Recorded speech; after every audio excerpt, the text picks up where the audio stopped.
En 2017, des détecteurs de muons, la même technologie qui révèle les structures cachées dans les volcans, ont confirmé quelque chose que les archéologues ont spéculé pendant des siècles. Il existe une chambre encore inexplorée derrière la Grande Pyramide. Personne ne sait ce qui s'y trouve. Elle pourrait être vide depuis 4500 ans, ou elle pourrait garder un secret qui changerait tout ce que nous savons sur la façon dont cette structure a été construite. Et, en parallèle, des structures souterraines entières sont découvertes sous des continents entiers. Des mines, des chambres, des systèmes scellés.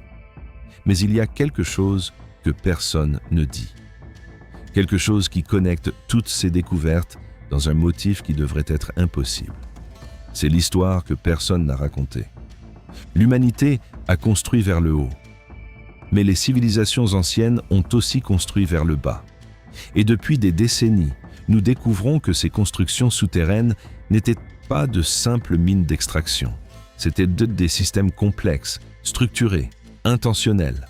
Certains d'entre eux n'ont pas encore été complètement explorés.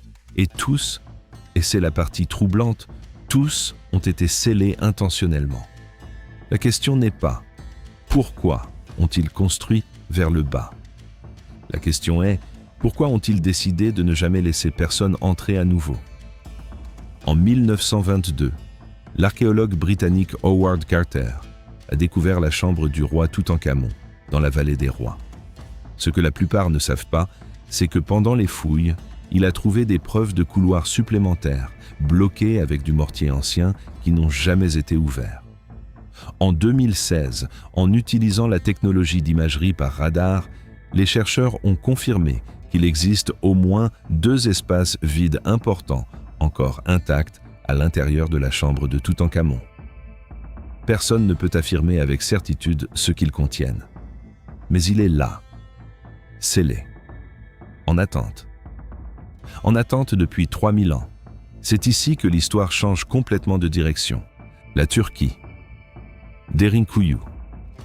Une ville entière construite dans la terre, avec au moins 18 étages de profondeur. Des escaliers, des chambres de stockage, des puits d'eau, des zones d'habitation. Construite avec une précision technique qui soulève une question que les archéologues discutent en privé, mais publient rarement.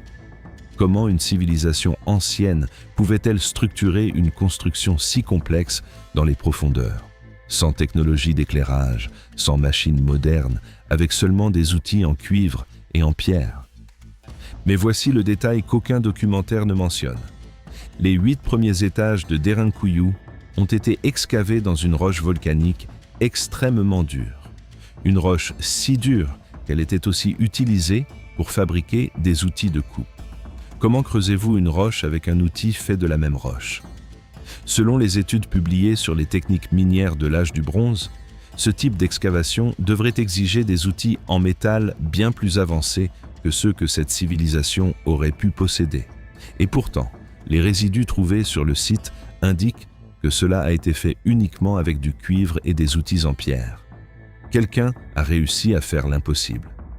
Ou quelqu'un a réussi avec une technique qui a été complètement perdue après. Les archéologues peuvent le décrire. Ils peuvent mesurer. Ils peuvent dater. Ils peuvent documenter avec précision. Mais quand quelqu'un demande « pourquoi » ou « comment », la réponse est toujours la même. Nous étudions toujours. Il n'y a pas de consensus absolu sur la façon dont cela a été fait. En 1978, des ouvriers, lors d'une fouille en Égypte, ont découvert un réseau de tunnels sous le plateau de Gizeh. Selon l'archéologue Zahi Hawass, dans ses rapports aux institutions spécialisées, ces tunnels n'étaient pas simplement un système de drainage. Ils présentaient une architecture délibérée, avec des chambres à intervalles réguliers, des piliers de soutènement positionnés stratégiquement et un niveau de sophistication qui défiait le récit traditionnel de la façon dont les pyramides et les structures environnantes ont été construites. Certains de ces tunnels mènent à des chambres qui n'ont jamais été cataloguées complètement. Encore aujourd'hui, il existe des sections qui n'ont pas été complètement explorées parce que l'accès est dangereux ou parce qu'il y a des questions de préservation qui empêchent des fouilles supplémentaires. Mais pourquoi? Pourquoi ces civilisations ont-elles investi dans des constructions sous terre? Il existe plusieurs hypothèses. Certains chercheurs suggèrent la protection contre l'invasion ou les catastrophes naturelles. D'autres indiquent le stockage de ressources critiques. Mais il y a un détail qui est rarement mentionné dans les documentaires conventionnels. Beaucoup de ces chambres souterraines montrent des signes d'avoir été scellées intentionnellement à un moment donné. Pas détruites, scellées, comme si quelqu'un avait fermé une porte avec l'intention qu'elle reste fermée indéfiniment. Et il y a un détail encore plus troublant que peu d'archéologues mentionnent en public. Certaines de ces chambres présentent des marques d'impact à l'intérieur, comme si quelqu'un avait forcé de l'intérieur vers l'extérieur. Non pas de l'extérieur vers l'intérieur, de l'intérieur vers l'extérieur. Ce qui suggérerait que la chambre a été scellée avec quelque chose ou quelqu'un encore à l'intérieur. Cette interprétation est tellement inconfortable que la plupart des rapports archéologiques la rejettent comme dégâts structurels naturels ou érosion post-construction. Mais la précision géométrique des marques suggère quelque chose de beaucoup moins naturel, quelque chose de beaucoup plus intentionnel. Qu'est-ce qui était à l'intérieur et qui avait besoin d'être lassé avec une telle précision? Mais attendez, posons-nous une seconde, parce qu'il y a quelque chose qui connecte tout cela d'une manière que personne n'a eu le courage de dire publiquement.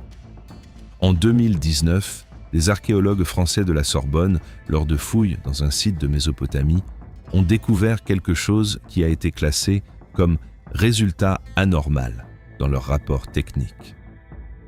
Selon le rapport publié par l'équipe, certains outils en calcaire trouvés dans des chambres souterraines présentaient des marques de coupe qui suggéraient d'avoir été faits avec des outils beaucoup plus durs, possiblement du métal.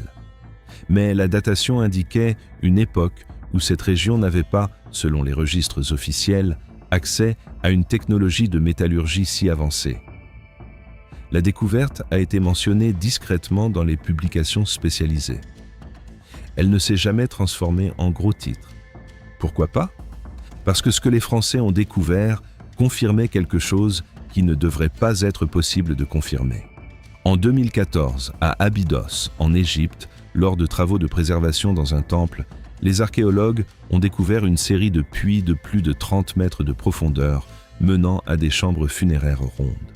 Selon les rapports publiés par les équipes de recherche de l'Université du Caire, ces puits présentaient un niveau de complexité structurelle qui suggérait qu'ils avaient été préparés bien à l'avance, avec des calculs précis de profondeur, de résistance aux charges et de stabilisation. Le but exact? Encore en cours d'étude. Mais une chose est certaine, ce n'était pas de simples puits, c'était de l'ingénierie. Maintenant vient la partie qui change tout. Égypte, chambre scellée. Mésopotamie, chambre scellée. Vallée de l'Indus, chambre scellée. Turquie, chambre scellée. Andes, chambre scellée. Aucune de ces civilisations n'avait de contact entre elles, séparées par des océans, des montagnes, des continents. Impossibilité de communication. Et pourtant, toutes, absolument toutes, ont fait exactement la même chose. Construit vers le bas, sophistiquement, puis scellé. Pas une fois, pas deux. Mais structure après structure, génération après génération, culture après culture. Percevez-vous le motif? Parce que si c'était un motif coordonné, cela signifierait un transfert de connaissances au niveau mondial il y a 4000 à 6000 ans. Si c'était une coïncidence, les chances statistiques que cela se produise exactement de la même manière dans 5 civilisations isolées sont mesurément impossibles. La probabilité est si faible qu'en termes mathématiques, elle est pratiquement zéro. Et aucun documentaire ne mentionne cela, parce que personne n'a assemblé les pièces avant. Vous le faites maintenant. Dans cette vidéo, vous êtes parmi les premières personnes à voir ce motif connecté de cette façon. Il y a un détail rarement mentionné. Quand ces chambres ont été scellées, c'était avec une précision technique impressionnante. Elles n'étaient pas scellées précipitamment. Elles étaient scellées pour durer, comme si quelqu'un s'assurait que personne ne l'ouvrirait accidentellement, comme s'il savait que quelqu'un, éventuellement, essaierait. Des milliers d'années plus tard, peut-être maintenant. En 2020, lors de travaux de numérisation par drone dans un site nouvellement accessible en Mésopotamie, une équipe a découvert une série de chambres rondes qui n'étaient liées à aucune construction connue. Selon les analyses datées par radiocarbone, l'exploitation minière active de cet espace avait eu lieu entre 3800 et 3000 avant notre ère. Époque où, selon le récit traditionnel, cette région était relativement primitive en matière de connaissances techniques. La sophistication des outils laissés derrière, cependant, suggérait des connaissances géologiques avancées. Ils savaient exactement où creuser. Ils savaient comment extraire sans effondrement. Ils savaient comment structurer pour une efficacité maximale. Quelqu'un leur a enseigné cela. Où ont-ils découvert à travers une base de connaissances qui a été par la suite perdue? Cette question touche à quelque chose que l'archéologie conventionnelle permet rarement. La possibilité que les civilisations anciennes possédaient des niveaux de connaissances techniques dans certains domaines bien plus avancés que nous l'assumons, en métallurgie, en ingénierie structurelle, en géologie appliquée. Et maintenant, nous sommes ici, au point de l'histoire où les choses deviennent vraiment inconfortables. Selon l'enquête archéologique mondiale de 2023, il existe 847 chambres souterraines documentées dans des sites antiques qui n'ont pas encore été complètement explorés. 847, et cela seulement dans les sites connus et cartographiés, avec accès autorisé et financement archéologique. Dans les régions avec accès restreint, pays en conflit, régions isolées, territoires privés, zones militaires, le nombre réel est estimé à 3000 ou plus. 3000 chambres scellées, en attente. L'archéologie conventionnelle dit que les civilisations anciennes n'avaient pas assez de connaissances pour ces constructions. Mais les vestiges disent autre chose. Il existe une déconnexion fondamentale entre ce qu'on nous a enseigné et ce qui est littéralement sous nos pieds. Et cette déconnexion augmente à chaque nouvelle découverte, chaque numérisation, chaque analyse, chaque découverte qui ne s'ajuste pas au récit. Les archéologues peuvent le décrire, ils peuvent mesurer avec précision, ils peuvent documenter, ils peuvent dater, ils peuvent publier. Mais quand quelqu'un demande « pourquoi ?», la réponse est toujours la même. Nous étudions toujours, ou il n'y a pas de consensus absolu sur. Traduction. Nous savons que ça ne colle pas, mais nous ne savons pas pourquoi. Et, plus important encore, nous savons que, si nous le disons à haute voix, nous devons réviser des décennies de récits historiques établis. En 2019, lors de fouilles dans un site de la vallée de l'Indus, les archéologues ont découvert ce qui semblait être un système de mines de cuivre souterrain datant de plus de 4000 ans. Le motif d'excavation suggérait que ce n'était pas fait au hasard. Il y avait de la structure, il y avait de la planification, il y avait de la technique. Selon les chercheurs qui ont publié sur le sujet dans des revues spécialisées, le système de soutien, des piliers positionnés stratégiquement pour éviter l'effondrement, avec un espacement uniforme, montrait une compréhension de l'ingénierie qui devrait prendre des siècles pour être développée à partir de zéro. Alors, comment a-t-elle été développée? Qui l'a développée? Quand l'a-t-elle été développée? Il y a, dans la communauté archéologique, une hypothèse prudente qui n'est pas largement diffusée parce qu'elle manque de preuves directes. Celle qu'il y aurait eu un transfert de connaissances techniques entre communautés qui étaient beaucoup plus sophistiquées et coordonnées que le modèle traditionnel le permet.